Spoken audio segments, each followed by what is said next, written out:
Hi, hello, and howdy. My name is Erin of Essentially Erin, and welcome back to my channel. So today we are going to talk all about finger coiling. Now, finger coiling is a method of training your curls, so it helps enhance the curl pattern and kind of teach it what direction it should or that you want it to go in. Let's be honest, curls still have a mind of their own even when you're curl training them. However, this is a way to kind of get a more uniform look to help your curls, especially at the beginning of your transition. This would be a great way for your curls to kind of learn what pattern you're ideally seeking from them. Finger curling or curl training are ways for you to get more consistent results from your wash days. A lot of people like to swear by finger curling or finger coiling because it allows their wash days to last longer through the week. By having a more uniform look, they generally come out more as ringlets. Personally, I don't like to finger curl my hair for two reasons. One, I'm super impatient and finger coiling takes a very long time. Two, I actually don't particularly care for the very ringlet look that it gives because I like my curls to appear more natural. However, you do you. If you love that ringlet look, then finger curl your life away. A few things to note before you try to start finger coiling. Number one, finger coiling works best on soaking wet hair. Primarily, this is because you need a good slip so that you don't end up getting tangled around your finger. Two, you need to have the majority of your products already applied to your hair before you start finger coiling. The reason being is you want your curls to start to set as they dry. Like I said, this is a very lengthy process to finger coil your entire head, which means that the likelihood is part of it is going to start drying as you're still working on the rest of your hair. Generally, curly hair products are meant to work in conjunction with water. So you want those products applied to your hair when it's wet so you can get the most benefit from them. Now, as far as I've been able to tell, there are two main methods of finger coiling curls. The first is what I used for a while. It's generally you take a strand of hair, can't be too thick, make sure obviously product is applied, then it is wet, and you curl it in the direction that you want, and then you just kind of let it go and scrunch. That is the method that I used for the longest time. However, I've recently seen a new method, and that's what we're going to try today. It is what I'm affectionately calling finger rolling. I don't know if it's just another form of finger curling. However, I call it finger rolling because for today's purposes, we're actually gonna split my hair down the middle and I'm gonna finger coil one half and finger roll the other half. And in the comments, you guys are gonna vote for which side you prefer at the end. So with finger coiling, you take your strand of hair, you coil it. Some people do a ton of tiny twists, some people do longer twists.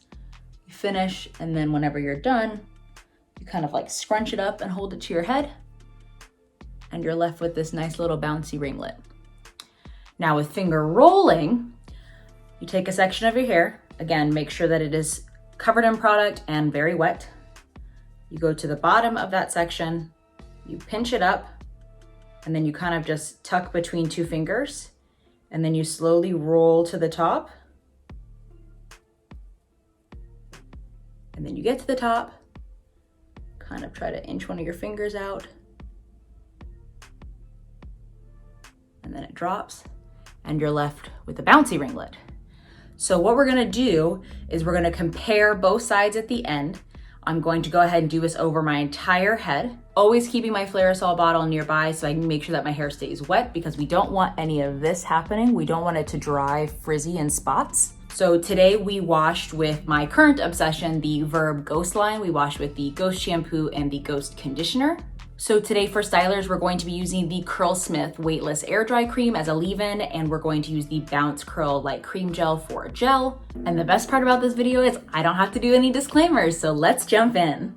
So at this point, I have already applied both of my stylers, and I'm going to pin up half of my hair. That way we can hold on to as much moisture as possible. I quickly detangled the other side, respray it with water to make sure that it's soaking wet, pin part of it up so I can start with the bottom section. Starting from the back of the head, I finger coil, working my way toward the front.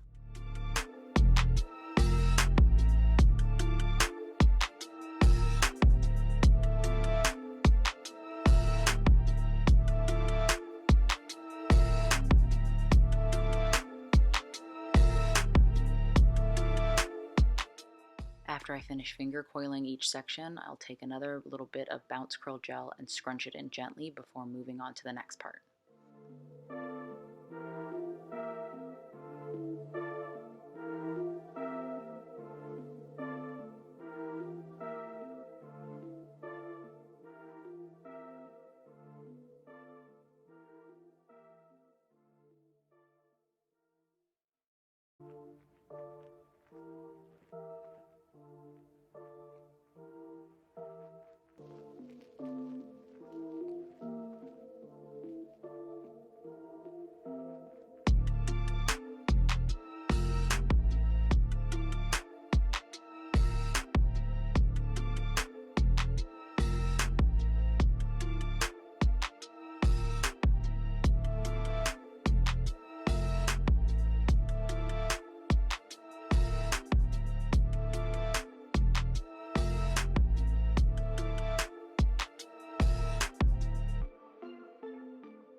Next, we take down the section that we're going to be finger rolling. We quickly detangle with our behavior brush before sectioning off the first portion.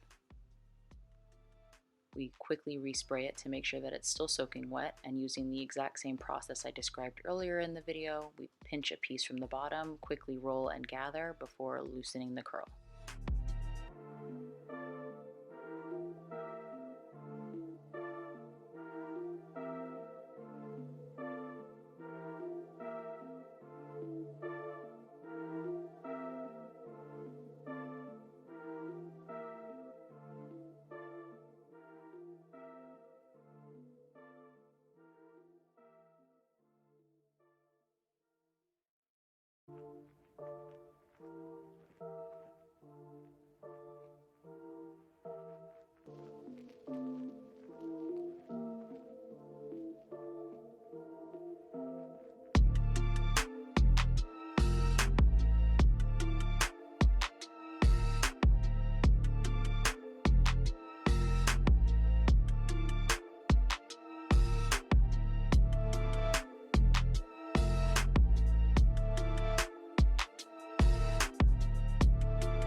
The final styling product that I decided to use today is the new Curlsmith Protein Volumizing Foam. I'm adding it as a last step in the hope to add some extra volume to both sides once it sets. Now we're going to let our hair air dry for the next 10 to 15 minutes before we diffuse. I'm using high air, medium heat, and I'm using a combination of pixie diffusing and hover diffusing to minimize frizz. Okay, so my hair is dry. I have not gone through the last step because I wanted to show you guys the comparison while the cast is still there. It's definitely very crunchy. So lengthwise, they're both coming down to about the same. I don't know if you can see that. Let me squat it up. All right, so lengthwise, they're coming down to about the exact same area. So I got about the same amount of shrinkage out of both sides. However, even without the fluffing, I can already tell that this side has a lot more volume than this side. The last step in the process, which is personally my favorite step, which is the finish and fluff step, requires kind of pulling apart the curls gently and allowing more volume to fill up that space while breaking the cast. So on this side, you can tell that these are significantly smaller. They're not necessarily really tight ringlets, except for like these front ones up here, but they're probably not gonna require as much separation as this side, which has these big chunky babies. So these, I really focused on getting a little bit more hair when I was rolling up. So before I finish and fluff, this is finger rolling, this is finger coiling. I'm very interested to see what the final results are. So for today's finish and fluff, we're going to use the Verb Ghost Oil. I currently am in love with this oil. It's a little bit thicker than my other favorite, Righteous Roots oil. However, it does a great job. I've been experimenting with this for the last 2 weeks. So far, it is almost tied with Righteous Roots for my favorite. Still fiddling with it, but we're gonna use it today, and then I'm going to use my handy dandy Denman pick to fluff it out, because the higher the hair, the closer to God. And I feel like a proper Southern lady whenever it happens. So let's get to it.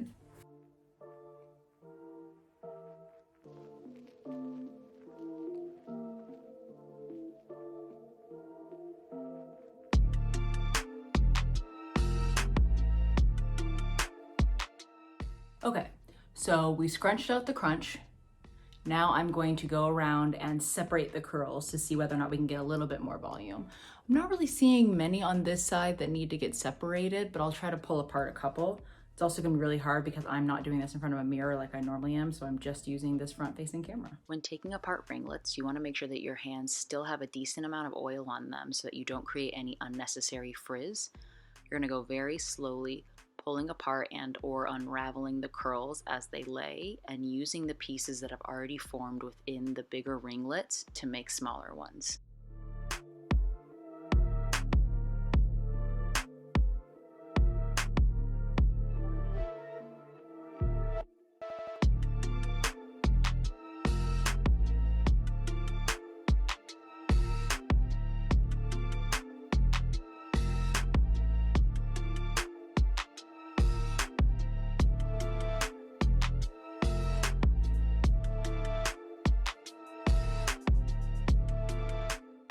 All right, so we are fluffed and finished.